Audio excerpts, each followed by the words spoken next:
How to connect Bitget to Pixelverse. Before we start, if you are interested in securing your cryptocurrencies, you can check out Ledger's hardware wallets by clicking the link in the description below. So you just need to start by opening up your Telegram and sign in with your account. Then you need to click on the Pixelverse or Pixel tab by Pixelverse. Then click on the Fight for Supply, and this is going to open up a new window where you're just gonna need to find the wallet icon or option on the top right of your screen.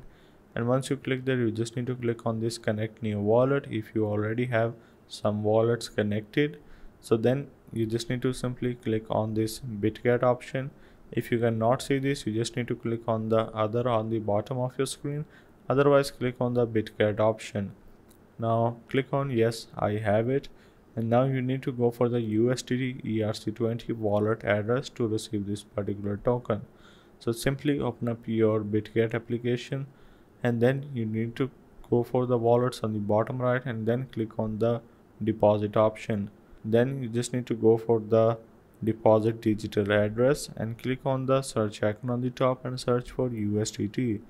Now if you cannot search for it, you just need to go for the USDT Ethereum network from the main screen. Otherwise, click on it, and then you just need to click on the copy address. Also make sure that it is only going to support ERC20, which we need. So simply copy and paste your deposit address just like so, and then click on the confirm option on the bottom of your screen. After that, this is going to take few seconds in order to connect your wallet to Bitget, and there you have it, your wallet is connected successfully. So hope this helped. This is how you can connect Bitget to Pixelverse.